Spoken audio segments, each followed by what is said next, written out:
Hello everyone, welcome to this session. Welcome to Chanakya IAS Academy classes. Myself Adil Khwaja. So guys, आज के session में हम यहाँ पे आप सभी के लिए एक बहुत ही इंपॉर्टेंट टॉपिक लाए हैं. We will be discussing about the Great Mauryan Empire. साथ साथ में हम यहाँ पे आज बात करने जा रहे हैं The Great चंद्रगुप्त मौर्य के बारे में. Plus we will be looking at the Bindusara and साथ साथ में हम यहाँ पे आज बात करेंगे सम्राट अशोका के रिगार्डिंग. तो अगर आप स्क्रीन की ओर देख पा रहे हो, guys, this is the Great Mauryan Empire and it was one of the greatest empires of our ancient India. जब हम प्राचीन काल की बात करते हैं, we get to see that it was the first subcontinental empire. और इनका जो कैपिटल था, that was पाटलिपुत्र. Guys, ये वही पाटलिपुत्र है जहां हम देखते हैं जो मगध क्षेत्र में हुआ करता था. And we saw the rise of Haryanka dynasty, Shishunaga dynasty, साथ साथ में नंदा डायनास्टी का. And then we see around 321 BC, the Nanda dynasty was overthrown by the great Chandragupta Maurya with the help of Chanakya, या जिन्हें हम विष्णुगुप्त भी कहते हैं. So guys, पाटलिपुत्र आज के समय का आपका जो पटना है प्रेजेंट डे, वही हमें देखने को मिलता है.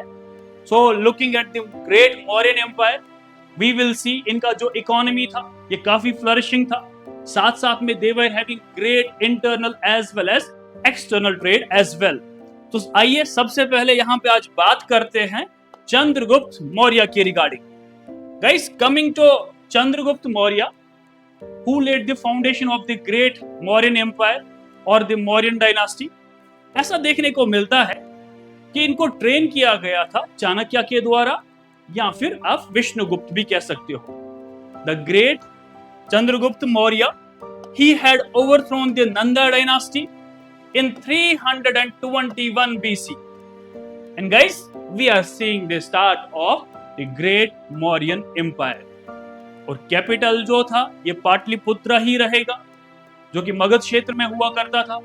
और मगध उस समय पे अपने चरण सीमा पे हुआ करता था. Now looking at the Chandragupta Maurya, we get to know about from the Indica, जो कि बुक था मेगास्थनीज का. और मेगास्थनीज जो थे, he was an ambassador of Seleucus Nicator. Seleucus Nicator के द्वारा हम देखते हैं मेगास्थनीज को चंद्रगुप्त मौर्य के कोर्ट में भेजा गया था. And then finally guys, we get to see that ये जो सेल्यूकस निकेटर थे, who was one of the Greek generals of the Alexander, we will see Chandragupta Maurya and Seleucus Nicator के बीच में 303 BC के आसपास एक इंपॉर्टेंट संधि भी साइन होती है, एक इंपॉर्टेंट ट्रीटी भी साइन होती है. चंद्रगुप्त मौर्य को एक तो अफगानिस्तान का कुछ क्षेत्र मिला, साथ साथ में पेशावर जैसा रीजन मिला, या area west of Indus. And in return we are seeing जो सेल्यूकस निकेटर है, he took the 500 elephants from the great Chandragupta Maurya. And then हम देखते हैं चंद्रगुप्त मौर्य के रिगार्डिंग हमें ये भी देखने को मिलता है, he was the follower of Jainism and at the end he is going to move towards the South India with the great Bhadrabahu. And then finally guys, ऐसा कहा जाता है at the end we will see because of the सल्लेखाना, जो कि एक slow starvation हमें देखने को मिलता है. सल्लेखाना की वजह से इनके लास्ट में हमें डेथ देखने को मिलती है. नाउ गाइस, चंद्रगुप्त मौर्य का ही अब यहाँ पे बेटा आ जाएगा, who is going to succeed the great Chandragupta Maurya, and we will see इनका नाम रहेगा Bindusar. So Bindusara succeeded his father Chandragupta Maurya. So guys, Bindusara के रिगार्डिंग अगर हम देखें, हमें ये पता चलता है कि बिंदुसारा को बिंदुपाला कहा जाता था in Chinese texts. And then हमें ये भी देखने को मिलता है कि जो बिंदुसार है, he used to control the area between the two seas as well as he used to rule over the 16 kingdoms. ये इंफॉर्मेशन हमें एक बुद्धिस्ट मॉन्क के द्वारा मिला था.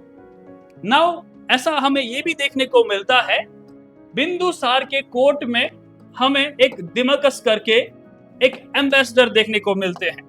दिमकस, who was sent by who was sent by एक Seleucid king हुआ करता था जिनका नाम था एंटियोकस। सो एंटियोकस के द्वारा दिमोकस को बिंदुसार के कोर्ट में भेजा गया था। और यहाँ पे एक इंटरेस्टिंग कहानी है।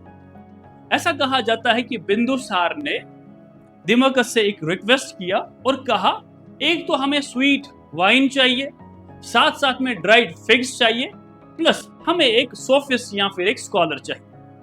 And then finally we are getting to see that जो एंटियोकस था, जो कि हमें एक सेल्यूसिड के एम्पायर का जो राजा था, प्रेजेंट डे आप कह सकते हो, जो सीरिया के आसपास का जो हमें क्षेत्र देखने को मिलता है, वी आर सीइंग इनके द्वारा एक तो स्वीट वाइन दिया गया था प्लस ड्राइड फिग्स भी दिए गए थे, but they did not send a sophist.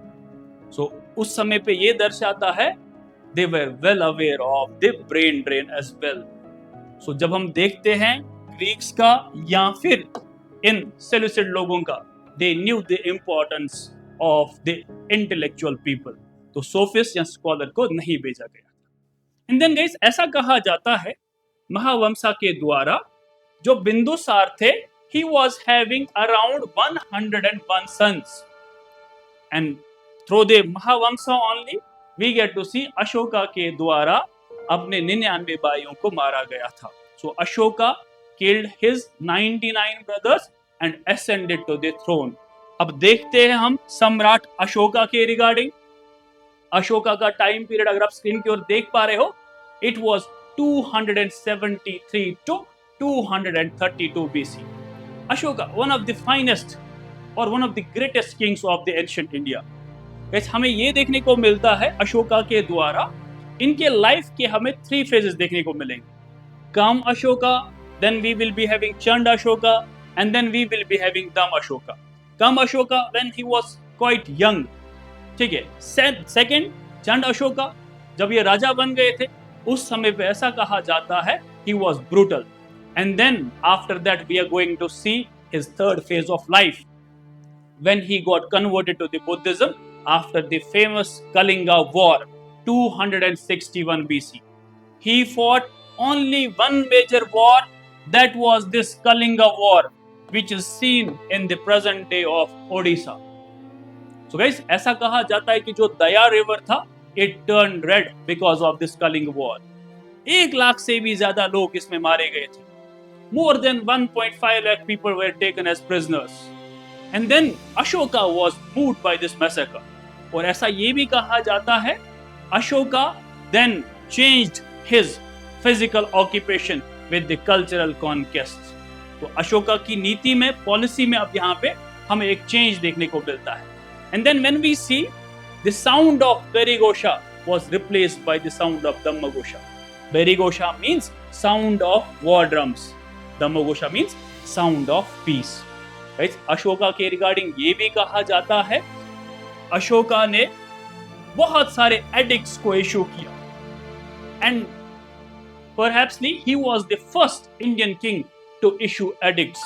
edicts होते हैं आपके रॉयल ऑर्डर्स, फरमान जिसे कहते हैं। एंड देन फाइनली 1837 के आसपास हमें एक व्यक्ति देखने को मिलते हैं, his name was James Prinsep, जिनके द्वारा इन एडिक्ट्स को डिसाइफर किया गया।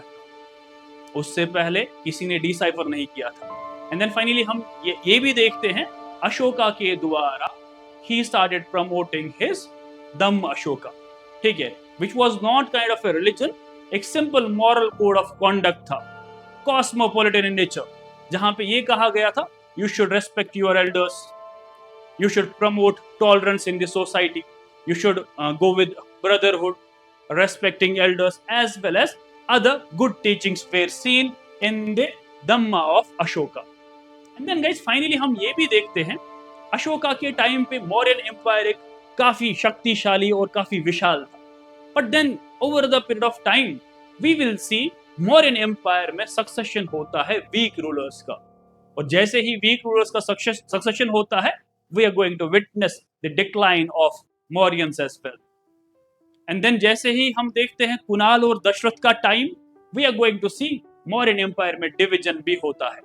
सो देन गाइस फाइनली हम देखते हैं 185 BC के आसपास we are going to see that Brihadratha, the last ruler of Mauryan Empire, was executed by the Pushyamitra Shunga. And यहाँ पे फाउंडेशन रखी जाती है शुंग डायनास्टी की. So guys, please remember this. ये थोड़ा सा एक शॉर्ट सा एक इंफॉर्मेशन था आप सभी के लिए regarding the Great Mauryan Empire. Okay, so these all three important rulers that we discussed, be it Chandragupta Maurya, be it Bindusar और be it सम्राट अशोका. तो हमें अपने इतिहास में, हमें अपनी हिस्ट्री में इनका एक बहुत ही बड़ा एक रोल देखने को मिलता है. So guys, see you in the next session. Till then, take care. Bye bye.